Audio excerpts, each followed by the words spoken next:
Ito po mga kakahig, yung namisa kahapon, nasa lupa na sila po. Ayan.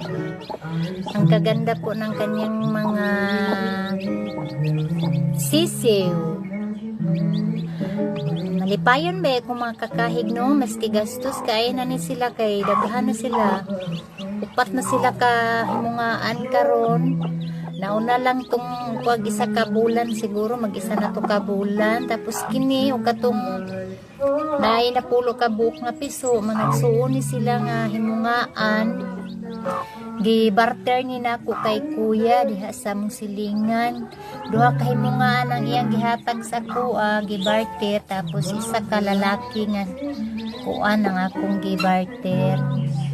Mao ni siya ikaduha ng tanin niyang kuan na ikatulo kay katong baha maski baha nasa tubig naglubog naglumlom ni siya mga kakahig oy maski na nabahaan na siya nga baho man to ang iyang mga kuan no itlog no mao na po ni iyang ikatulo nga kuan katong iyang igsuon kuan to siya ikaduha pa lang siya. Hello, say hi mga kakahig. Unta nga naay mabuhi or mabuhi ang iyang mga piso kay di ra ba perfect bag nga ni kadako pala. Mga kakahig, eto ipipakita ko sa inyo mga kakahig itong pang-apat kong inahin na ayan. Ayan po. Kahapon po yung isa na misa na po siya.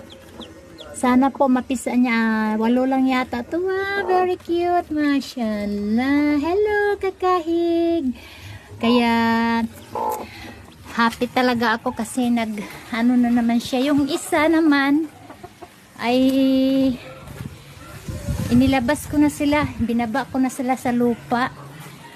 14 pala ang itlog no na nilimlim. 10 lang mga kakahig ang napisa niya, no?